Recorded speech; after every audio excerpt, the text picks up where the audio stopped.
two, one. Hi, I'm John Miglosh for the WDMA and the International Society for Strategic Marketing.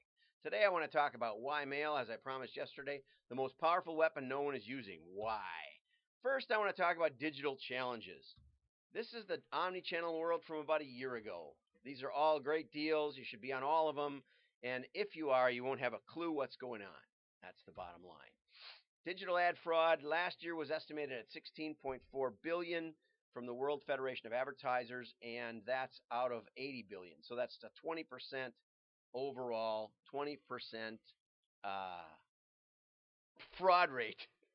The bots rove around giving lots of views to the pages that you pay per view, or they click on your ad and you pay per click, which is how they make money. It's a great deal, and organized crime makes almost as much on bots and fake advertising as they do on illegal drugs. Now, this is a great illustration of the quality of the internet. This young man in the corner made a living writing fake reviews on the internet for products. He was paid to write fake reviews. So he knew how to do that, and so he decided to start a restaurant. He bought a burner phone, that's him with the burner phone, and he called it the Shed at Dulwich. That's him in the backyard with the shed. He created fake dishes. This is a soap cake with some ketchup and parsley sprinkled on it. And he started, writing reviews. He started at 18,000th ranked restaurant on TripAdvisor, and in 5 months, he was the number one rated TripAdvisor restaurant in London. The phone rang 5 hours straight. He would tell them, "We're not taking reservations anymore." And it's a great, great story, and it illustrates the quality of information on the internet. Okay, what does marketing want? Marketing, really, what they're after is cool breakthrough branding, ads that people remember, award-winning ads, customer-centric media placement, which is code for magical big data predictive modeling. They want to be where you're going to be, but you don't know where you're going to be. So they want to be everywhere, but they can't afford to be everywhere. So then they talk about the cloud and the and all the baloney. I forget. It's blockchain is going to solve everything. Everything is going to solve everything. It's the problem is the fundamentals of what marketing is trying to achieve. What does the CEO want, on the other hand? And I know this is true because I was at an ad agency for a couple of years, and they would trot out the direct marketing guy at the pitches, and we won 5 out of 5 pitches in the years I was there, which is a little like winning 5 Super Bowls. I mean, nobody does that 5 out of 5. I mean, it's just unheard of.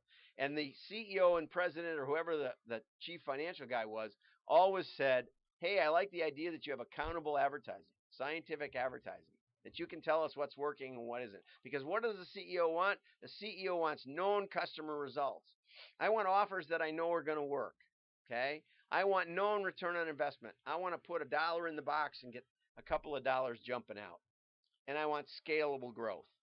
So I don't want just a tiny box, where we can pare down to the. I had a cataloger call me this week, and they said, "Well, we went to this new modeling guy, and our profits are up, but our sales are down like a lot, a lot." I said, "Yeah, that's what they do.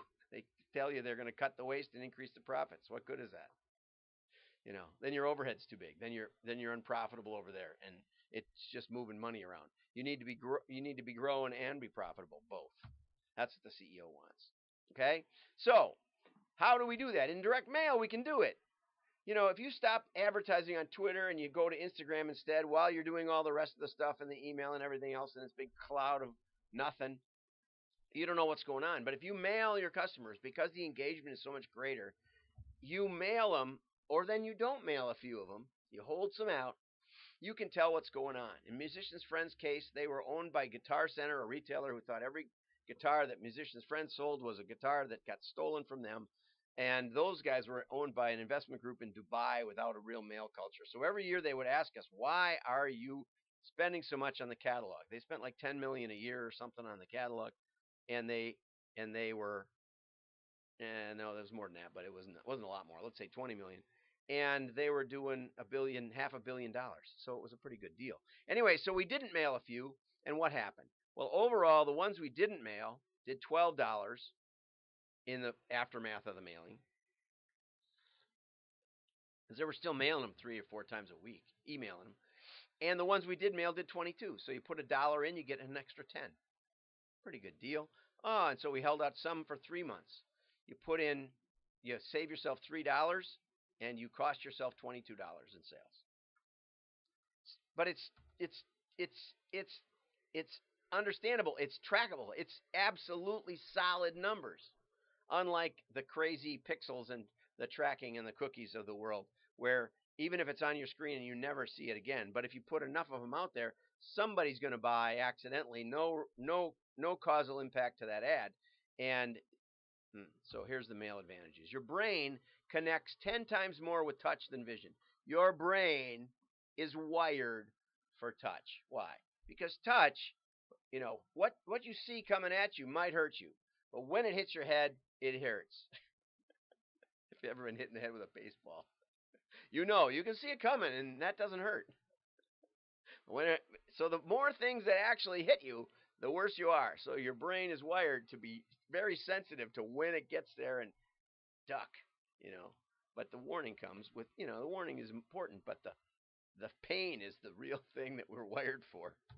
Okay, so this is a study from Royal Mail. It said that millennials, 84% admit to reading their mail. 50% admit to ignoring digital ads. Now, I believe that's way, way low. Because, it's been documented now in scientific studies that we ignore the perimeter of the website. We ignore those ads on the side. Our brain has figured out a way to go in the center, and if you use Firefox, you can hit a button, and all of it disappears, which I love. I do that all the time. Okay, so I contend that it's a golden age of mail. It's a golden age for a couple of reasons. One is it's such a great deal. If you use Google, and I got this, I don't know, I didn't footnote it. It is in my longer talk. But for florists near me, it costs you $5 per click. 50% don't touch anything and leave. 80% if it's a landing page, don't touch anything and leave. So it costs you $10 to $25 depending for one engaged visitor. Okay, $10 to $25 for one engaged visitor. Okay, it's important to get this vocabulary right and to run the numbers on equal basis. Right now, mail, people say, oh, mail has such a low response rate, which is 2 to 5% or something. I've gotten 100% responses. So but single digit is not unexpected. So you spend $1 in the mail, way more money.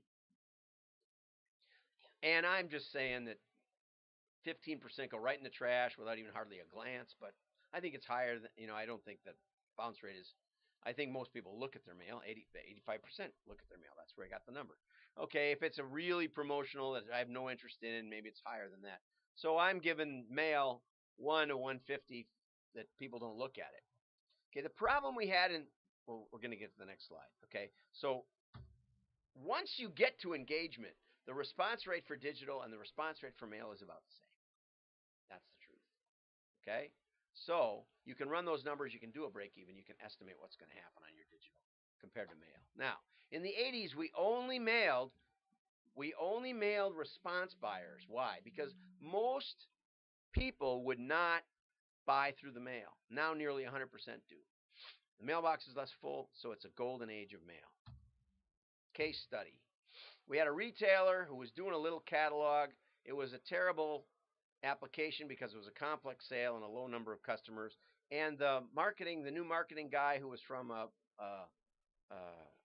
soda pop company said, why would we mail people who've already bought? Why mail people who've already bought? So we started the holdout test, and we showed them the value of mail. And we found out that there was a 300% ROI on the catalog. Okay? So we started sending other messages. We started testing messages. We also redid the holdout because we found out that there was a huge pass along, 900%. Okay?